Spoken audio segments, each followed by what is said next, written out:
Hi students, आज हमारा trains का जो टॉपिक है उसका हम थर्ड केस लेने जा रहे हैं। व्हेन टू ट्रेन्स और कार्स आर मूविंग। जब हम आज तक जो हमने केस वन में बात की थी वो ये था कि जब कोई ट्रेन या कार क्रॉस कर रही है स्टेशनरी ऑब्जेक्ट को जिसकी लेंथ नहीं है। जिसका एग्जाम्पल क्या था? पोल, ट्री या कोई पर्सन खड़ा है जिसकी खुद की लेंथ नहीं है पर हाइट है। ठीक है। सेकंड केस हमने किया है कि क्रॉसिंग अ स्टेशनरी ऑब्जेक्ट जिसकी लेंथ है। लेंथ है मतलब कि टनल को क्रॉस कर रही है, ब्रिज को क्रॉस कर रही है, किसी और स्टैंडिंग ट्रेन को क्रॉस कर रही है, मतलब उनकी लेंथ तो है पर वो मूव नहीं कर रहे क्योंकि वो कौन से ऑब्जेक्ट हैं? स्टेशनरी ऑब्जेक्ट्स हैं। ठीक है। अब हमारा जो थर्ड केस आता है वो रिलेटिव स्पीड का केस आता है। रिलेटिव स्पीड का मतलब क्या है? जब दो ट्रेन्स एक ही डायरेक्शन में जा रही हैं, एक केस ये हो सकता है और दूसरा केस कौन सा हो सकता है? कोई भी दो ट्रेन्स या कार्स ऑपोजिट डायरेक्शन में जा रही हैं। ठीक है। तो अब आप देखिए कि एक मालवा एक्सप्रेस है 30 किलोमीटर पर आवर और एक चेन्नई एक्सप्रेस है 60 किलोमीटर पर आवर। दोनों ने मान लो एक ही समय पे चलना स्टार्ट किया। एक 60 किलोमीटर पर आवर पे चल रही है और एक 30 किलोमीटर पर आवर पे चल रही है। ये मालवा एक्सप्रेस है और ये चेन्नई एक्सप्रेस है। इसकी स्पीड क्या है? 30 और इसकी स्पीड क्या है? 60 किलोमीटर पर आवर। तो क्या आप बता सकते हैं कि ये इससे कितना फास्ट चल रही है? आप क्या करेंगे? सिंपली माइनस कर देंगे। 60 minus 30 kilometre per hour, that is 30 kilometre per hour.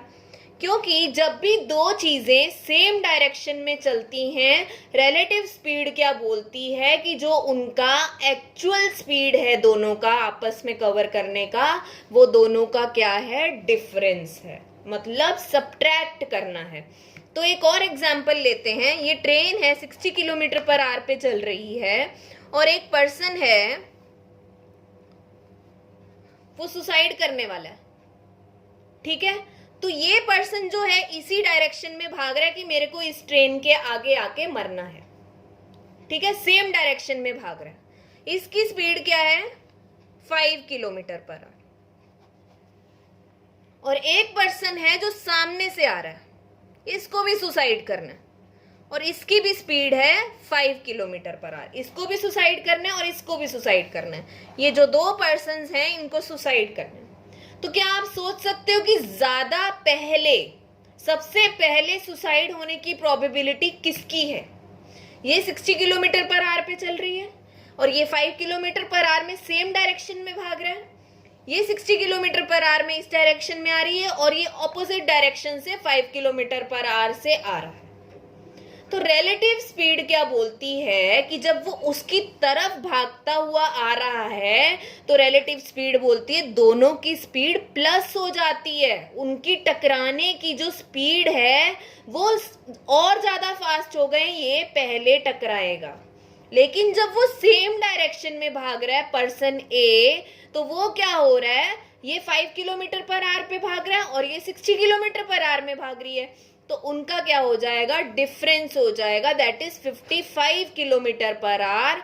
इसका मतलब उसका जो टकराने की प्रोबेबिलिटी है वो उससे कम हो जाती है क्योंकि वो उसके पास आ रहा है। तो इनकी स्पीड क्या हो जाएगा? सम।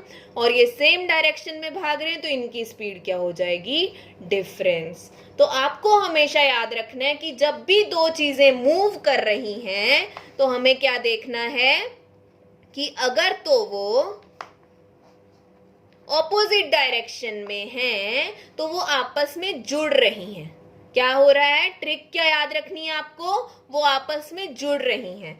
तो इसकी स्पीड और इसकी स्पीड का सम हो जाएगा। ठीक है। जब भी दो चीजें ऑपोजिट डायरेक्शन में ट्रेवल कर रही हैं तो उनकी स्पीड का सम हो जाएगा।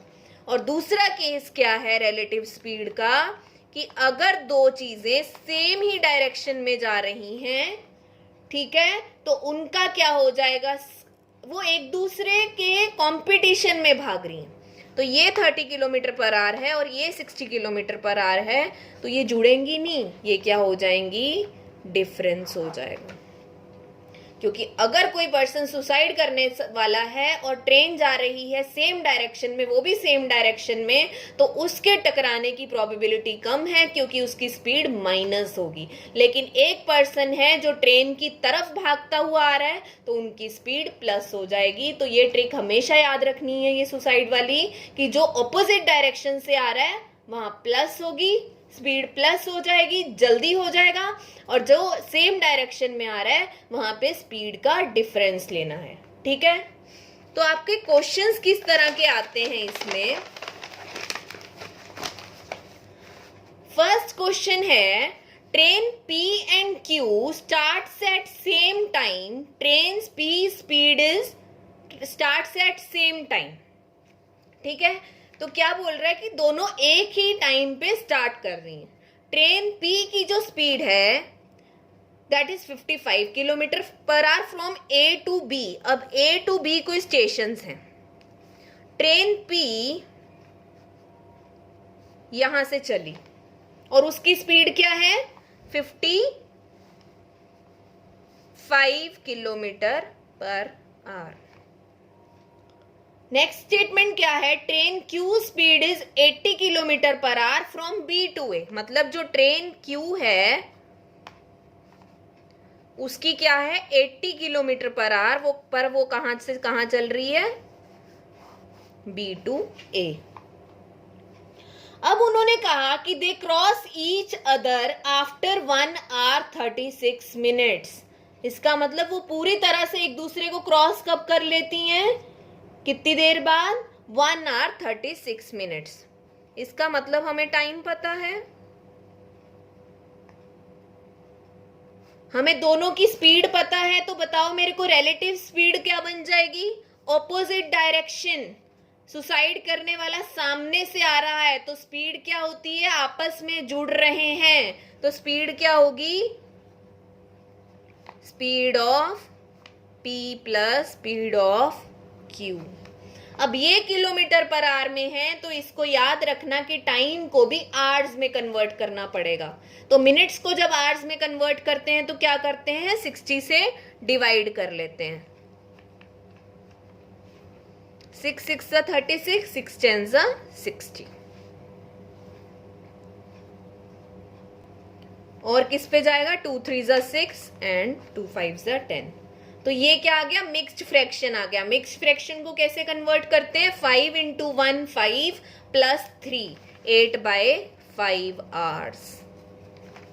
ये क्लियर है सबको। अब स्पीड पता है, रिलेटिव स्पीड सम हो जाएगा 55 प्लस 80 135। स्पीड पता है, टाइम पता है, क्या डिस्टेंस निकल सकता है, यस। फॉर्मूला क्या है, distance is equal to speed into time. Speed कितनी है 135, टाइम कितना है 8/5, और ये क्या चला जाएगा 27 into 8 216 किलोमीटर। अब ये क्वेश्चन आपको शॉर्टेस्ट टाइम में करना है फटाफट। तो आपको क्वेश्चन को जैसे ही देखते हैं तो सबसे पहले ये देख लेना है कि ये A to B है, ये B to A है, तो ऑपोजिट डायरेक्शन है तो स्पीड का फटाफट सम कर दो। टाइम दिया हुआ है, उसकी यूनिट्स को देख लो कि क्या वो सेम है, और डिस्टेंस निकालने के लिए सीधा स्पीड इनटू टाइम आप कर देंगे। ये क्लियर है। ये हमारा थर्ड केस है जब कार्स, ट्रेन्स या कोई भी दो पर्सन्स, कोई भी चीज आपको मूविंग ऑब्जेक्ट दे रखे हैं और उनको ऑपोजिट या सेम डायरेक्शन का कंसेप्ट बता रखा है, वहां पे क्या है रिलेटिव स्पीड का कंसेप्ट आएगा। और आपको क्या याद रखना है कि जो सामने से चीजें आ रही होती हैं ऑपोजिट डायरेक्शन में, वो जुड़ने की कोशिश कर रही है, तो जुड़ने से याद रखो कि उनकी स्पीड क्या आपस में जुड़ जाएगी। और एक दूसरे से जो सेम डायरेक्शन में जा रही हैं, तो सेम डायरेक्शन में जाने के लिए वो क्या है, क्या कर रही हैं, एक दूसरे से कंपटीशन में भाग रही हैं, तो वहां पे क्या हो जाएगा, डिफरेंस हो जाएगा दोनों स्पीड्स का। अब हम नेक्स्ट वीडियो में इसी कंसेप्ट पे एक और क्वेश्चन करेंगे जिससे आपको चीजें और क्लियर हो जाएंगी। Thank you.